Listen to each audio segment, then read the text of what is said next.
Isang mapagpalang umaga sa ating lahat, mga kapatid ko kay Kristo. Mula sa The Solid Rock Morning Devotion, isang kagalakan na muli tayo ay makapagbulay-bulay sa salita ng Panginoon sa umaga ito. Mga ilang minutong pagbulay-bulay ng mga salita ng Panginoon upang papurihan at sambahin ang ating Panginoong Hesukristo. Sa bawat pagmulat ng ating mga mata sa bagong araw, isang paalala ang hatid ng Diyos na kahit anuman ang dumating na unos, siya ay ating matatag na sandigan. Sa mundo ng puno ng pagbabago, kaguluhan, at kawalang katiyakan, napakahalagang malaman kung saan tayo nakatayo. Ang The Solid Rock Morning Devotion, ito ay paalala na ang ating pananampalataya ay dapat nakatayo sa matibay na pundasyon, at iyon ay walang iba kundi si Hesukristo. Tulad ng sinabi sa Mateo 7:24-25, na ang bawat nakikinig sa aking mga salita at nagsasagawa nito ay tulad ng isang taong matalino na nagtayo ng bahay sa ibabaw ng bato. Bumuhos man ang ulan, bumaha man at humangin ng malakas, hindi ito gumuho. Ang The Solid Rock ay sumisimbolo sa katatagan, sa tiwala at sa katiyakan ng pag-ibig ng Diyos. Kapag ang ating buhay ay itinayo sa Kanya, hindi tayo madaling matinag ng mga problema, tukso o takot. Maaaring yumanig ang ating paligid, ngunit nanatiling matatag ang ating pananampalataya, sapagkat ang ating pundasyon ay si Hesukristo. Kaya sa ating morning devotion, mga kapatid, anyayahan natin ang presensya ng Diyos sa ating mga puso. Tayo ay magpasalamat sa Kanya na Siya ang ating matibay na bato, ang ating kanlungan, ang ating lakas at pag-asa sa bawat araw ng ating buhay. Ang ating pong pagbubulayan ngayong umaga, mga kapatid, ay matatagpuan sa pangalawang Korinto, Kabanata 5, talatang 17. Ito po ang sinasabi: kaya't kung ang sino man ay naka Kristo, siya'y bagong nilalang. Ang mga dating bagay ay lumipas na. Narito ang lahat ay naging bago. Pinagpala na po tayo sa pagkabasa at pagkarinig ng Kanyang mga salita. Tayo po ay manalangin. Ama naming Diyos na makapangyarihan sa lahat, naririto pumuli ang iyong mga anak upang ikaw, Diyos, aming pasalamatan, sambahin sa bawat umaga ng aming mga buhay. Dahil ikaw, Diyos, ang siyang nagligtas sa amin doon sa krus ng Kalbaryo. Panginoong Hesus, salamat sa buhay. Salamat sa muli mong pagising sa amin, sa muli mong pagbibigay ng buhay, ng lakas, at ng karunungan. At sa umagang ito, Panginoon, patuloy kong inilalapit sa inyo ang aming mga kapatid na nasa banig ng karamdaman. Abutin mo po sila, O Diyos. Haplusin mo po ang kanilang mga sakit sa katawan, upang ito, Diyos, ay manumbalik ang kanilang mga lakas na nawala dahil sa karamdaman. Panginoong Hesus, salamat dahil ang aming mga kapatid ay nakarating ng maayos sa kanilang mga tahanan sa malayong lugar. Salamat sa pag-iingat mo sa kanila. Sila po'y iniingatan mo na maluwalhati sa kanilang pagbabiyahe, sakay sa eroplano. Ingatan mo sila. Kaya ako'y nagpapasalamat, Panginoon, sa iyong patuloy na gabay at patnubay sa bawat isa sa kanila. Panginoon Hesus, amin ding inilalapit sa inyo ang aming mga kapatid na nagsisibiyahe na ngayon dahil papasok sila sa kanilang mga trabaho. Sila po'y ingatan mo sa daan, O Diyos, at ilayo mo po sila sa kapahamakan. Gayon din po, O Diyos, ang aming mga kapatid na nagtatrabaho sa ibang bansa. Patuloy mo po silang ingatan. Ilayo mo sila sa mga kapagsubok sa buhay, sa mga problema, O Diyos. Bagkus yakapin mo sila sa lahat ng oras ng kanilang buhay. Amin din inilalapit sa iyo, Panginoon, ang aming mga kapatid na naghahanap ng trabaho sa panahon ito. Sila po'y naway makasumpong sila ng magandang trabaho sa tulong ng banal mong Espiritu upang sila, O Diyos, ay magkaroon ng hanap buhay. Amin din inilalapit sa iyo, O Diyos, ang mga kapatid namin na nagtatrabaho sa mga barko. Yung mga seaman, Panginoon, ingatan mo sila sa laot ng karagatan. Gayo mo po sila sa mga pagsubok, Panginoon. Bagkus ikaw, O Diyos, ang maghari sa kanilang puso. Gayon din po, Panginoon, patuloy kong itinataas sa iyo ang aming bansa.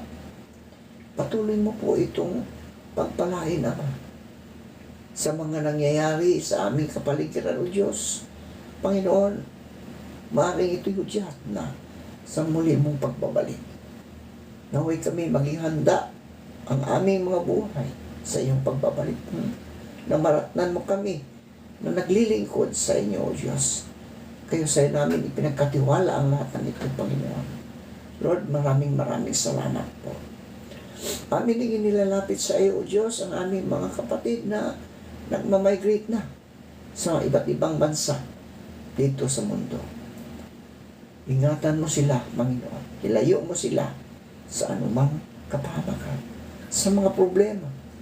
Bagkus gamitin mo sila bilang instrumento ng iyong mga salita dito sa mundo, Panginoon, upang makita ng mga hindi mananampalataya ang iyong wangis, Panginoon, sa pamagitan ng iyong mga anak. Lord, maraming salamat. Ikaw ang Diyos na dakila sa lahat. Aming sinasamba, inatawag na Ama, Anak at Banal na Espiritu Santo. Amen.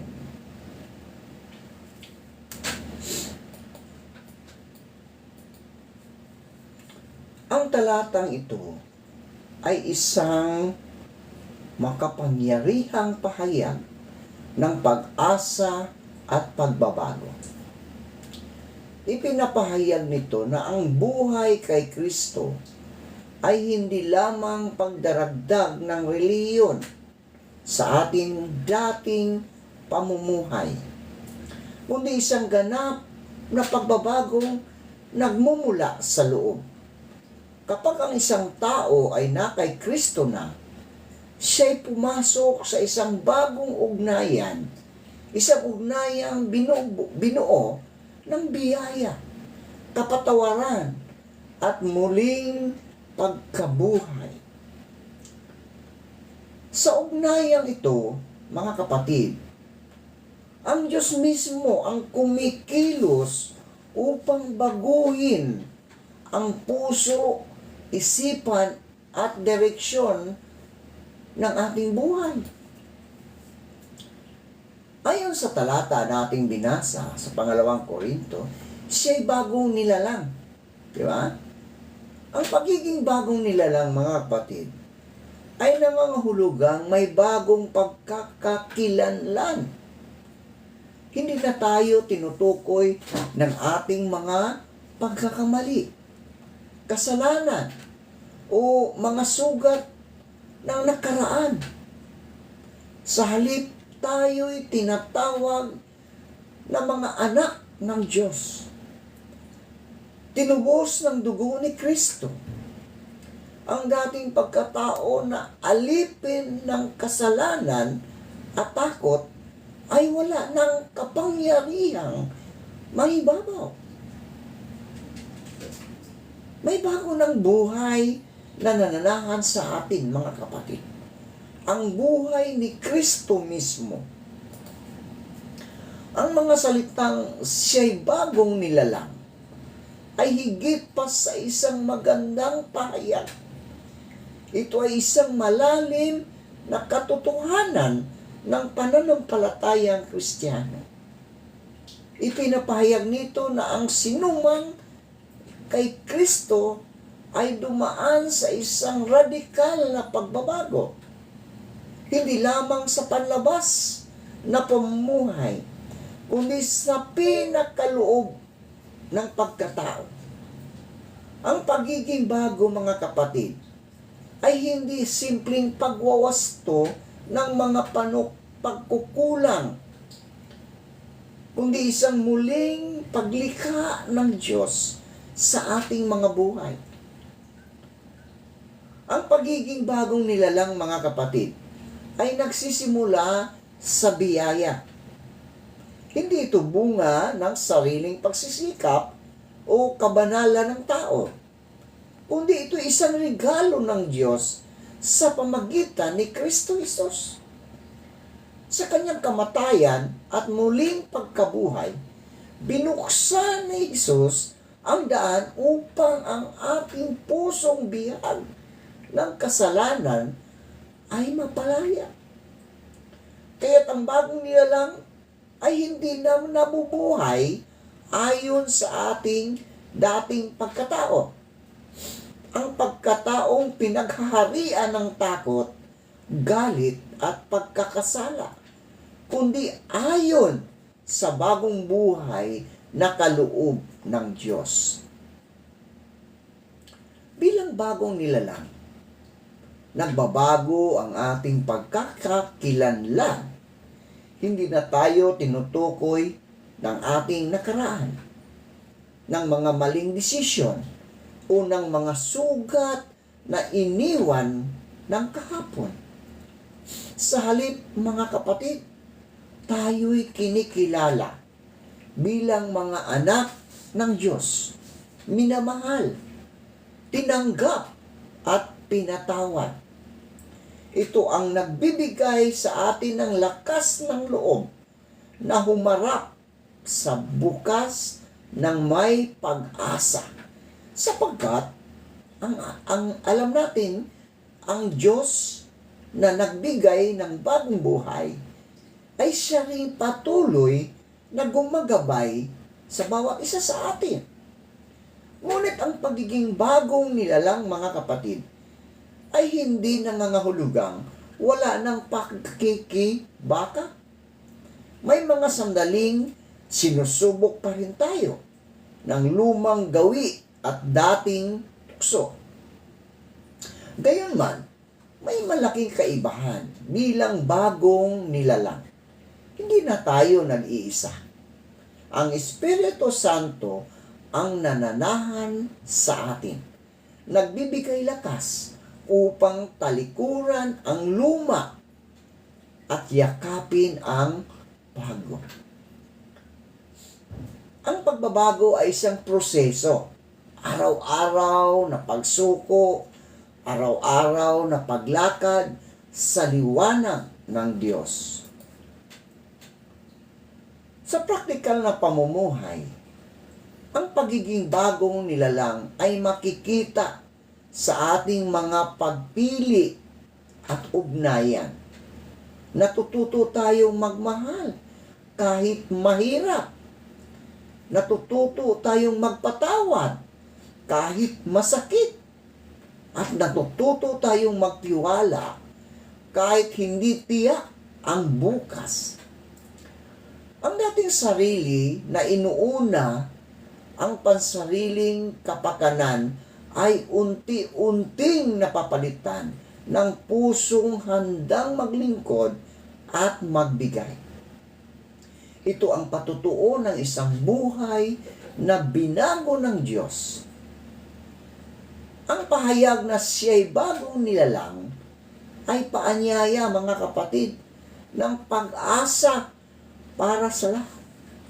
Walang buhay na labis ang pagkasira upang hindi na muling likhain ng Diyos. Kay Kristo, laging may bagong simula. At, excuse me. At sa bawat araw na ating ipinagkakatiwala ang ating sarili sa Kanya, mas malinaw nating nasasaksihan ang himala ng isang pusong patuloy na binabago ng Kanyang pag-ibig at biyaya. Pangalawa, ang mga dating bagay ay lumipas na ayon sa pangalawang Korinto. Ang mga dating bagay, mga kapatid, ay maaring mga maling gawi, maling pananaw, o mga maling relasyong winasak ng kasalanan. Hindi ibig sabihin ito na mawawala agad ang lahat ng hamon, kundi na ang dating paraan ng pamumuhay ay hindi na ang ating pamantayan. Ang krus ni Kristo ang naghudyat ng wakas na paghahari ng kasalanan. Ang nakaraan ay hindi na bilangguan, kundi patutuo ng biyayang nagligtas sa atin. Ang pahayag na ang mga dating bagay ay lumipas na ay isang makapangyarihang deklarasyon ng kalayaan sa buhay ng mananampalataya. Hindi ito simpleng paglimot, mga kapatid. Hindi ito simpleng paglimot sa nakaraan, kundi isang banal na katotohanang ipinahayag ng Diyos. Ang kapangyarihan ng dating buhay ay naputol na kay Kristo. Sa Kanya ang mga tanikala ng kasalanan, takot at pagkakasala ay wala ng huling salita. Ang mga dating bagay ay kumakatawan sa lumang paraan ng pamumuhay. Mga ugaling humihila pababa, mga isipang puno ng duda, at mga sugat na matagal nang dinadala. Ito rin ay ang lumang pagkakakilanlan na hinubog ng kasalanan at pagkabigo. Ngunit sa sandaling tayo'y na kay Kristo, mga kapatid, may naganap na malinaw na hangganan. Ang dati ay hindi na ang naghahari. Ang krus ang naging wakas ng lumang kabanata. Hindi nangangahulugang otomatikong nawawala ang lahat ng alaala o ang epekto ng nakaraan. May mga sugat na kailangang paghilumin at mga gawin na unti-unting binabago. Subalit ang mahalagang katotohanan ay ito. Ang nakaraan ay hindi na may kapangyarihang magtakda sa ating hinaharap. Ang dating pagkatao ay hindi na ang ating pagkakakilanlan. Tayo hindi na bihag ng kung ano tayo noon, sapagkat ang Diyos ay gumagawa na ng bago. Ang mensaheng ito ay nagbibigay lakas ng loob sa mga nabibigyatan ng konsensya at kahihiyan. Marami ang patuloy na nabubuhay sa anino ng kanilang mga pagkakamali. Parang paulit-ulit na ibinabalik ng alaala ang bigat ng kahapon. Ngunit sinasabi ng Diyos, lumipas na. Lumipas na. Hindi dahil maliitin ang kasalanan, kundi dahil ganap itong hinarap at pinatawad sa pamagitan ni Kristo Jesus. Ang kapatawaran ng Diyos ay hindi pansamantala. Ito'y ganap at sapat. Sa praktikal na buhay, mga kapatid, ang pagyakap sa katotohanan ito ay nangangahulugang pagpili na mamuhay ng malaya. Ibig sabihin, hindi na natin hinahayaan ang galit, ang inggit o takot na humubog sa ating mga desisyon. Sa halip, tinatanggap natin ang bagong direksyon ibinibigay ng Diyos. Isang buhay na ginagabayan ng pag-ibig, pagpapatawad, at pag-asa. Ang lumang gawi ay iniiwan, hindi sa sariling lakas, kundi sa kapangyarihan ng Espiritu Santo. Ang mga dating bagay na lumipas na ay paanyaya sa bagong simula. Ito ang panawagan na ihinto ang pagtingin sa sarili sa lente ng nakaraan at simulang makita ang sarili ayon sa ginawa ng Diyos. Kay Kristo, ang kahapon ay tapos na at ang bukas ay bukas na puno ng biyaya. Ang Diyos na nagwakas sa lumang buhay ay siya ring Diyos na patuloy na gumagawa ng bago sa ating puso, sa ating isipan, at sa buong pagkatao. Pangatlo, narito, ang lahat ay naging bago, ayon sa 2 Korinto. So sa bagong buhay kay Kristo, mga kapatid, may bagong layunin at bagong direksyon. Ang mga dating hinahabol ng mundo, kapangyarihan, kayamanan, pansariling kapakinabangan ay napapalitan ng hangaring kalooban ng Diyos. May bagong pananaw sa kapwa, hindi na bilang kalaban o kasangkapan, kundi bilang kapatid na mahal ng Diyos. May bagong lakas na magpatawad, magmahal, at magtiis, sapagkat ang Espiritu Santo ang kumikilos sa atin araw-araw. Ang mensaheng ito ay hindi lamang para sa araw ng ating pananampalataya, mga kapatid, kundi para sa bawat araw ng ating mga buhay. Araw-araw tayong inaanyayahang mamuhay ayon sa ating bagong pagkatao. Iwan ang luma at yakapin ang bago. Kapag tayo'y nadadapa, pinapaalalahanan tayo ng talatang ito na ang biyaya ng Diyos ay patuloy na gumagawa. Hindi pa tapos ang kanyang gawain sa atin, mga kapatid.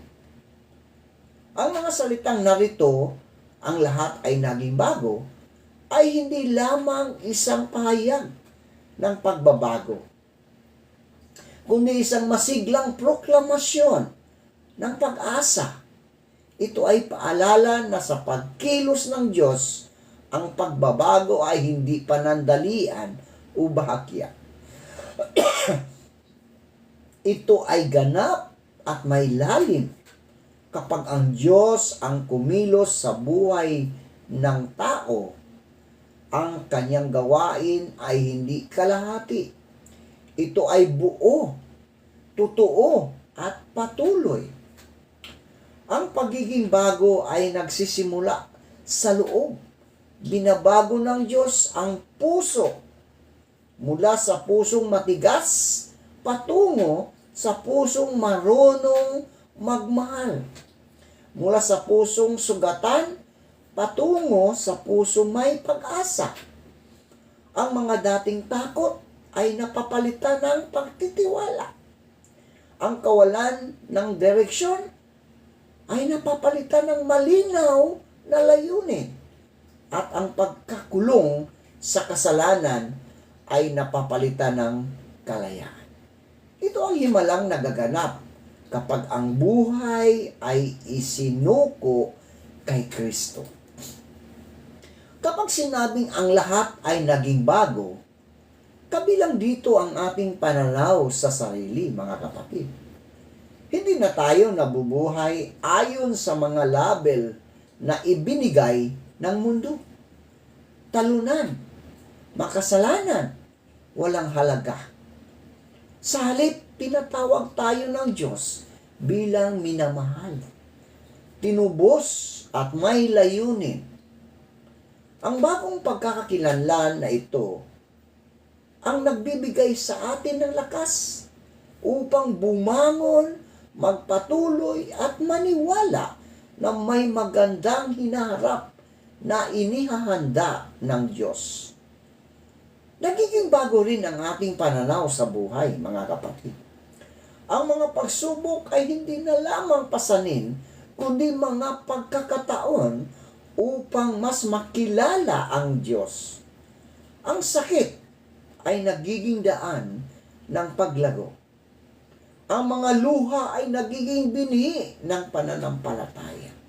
Hindi man nawawala ang hirap, nagbabago naman ang paraan ng ating pagharap dito. May pag-asa, may pananalig, at may katiyakang hindi tayo pinabayaan ng Diyos. Ang pagiging bago ay makikita rin sa ating ugnayan sa kapwa. Excuse me.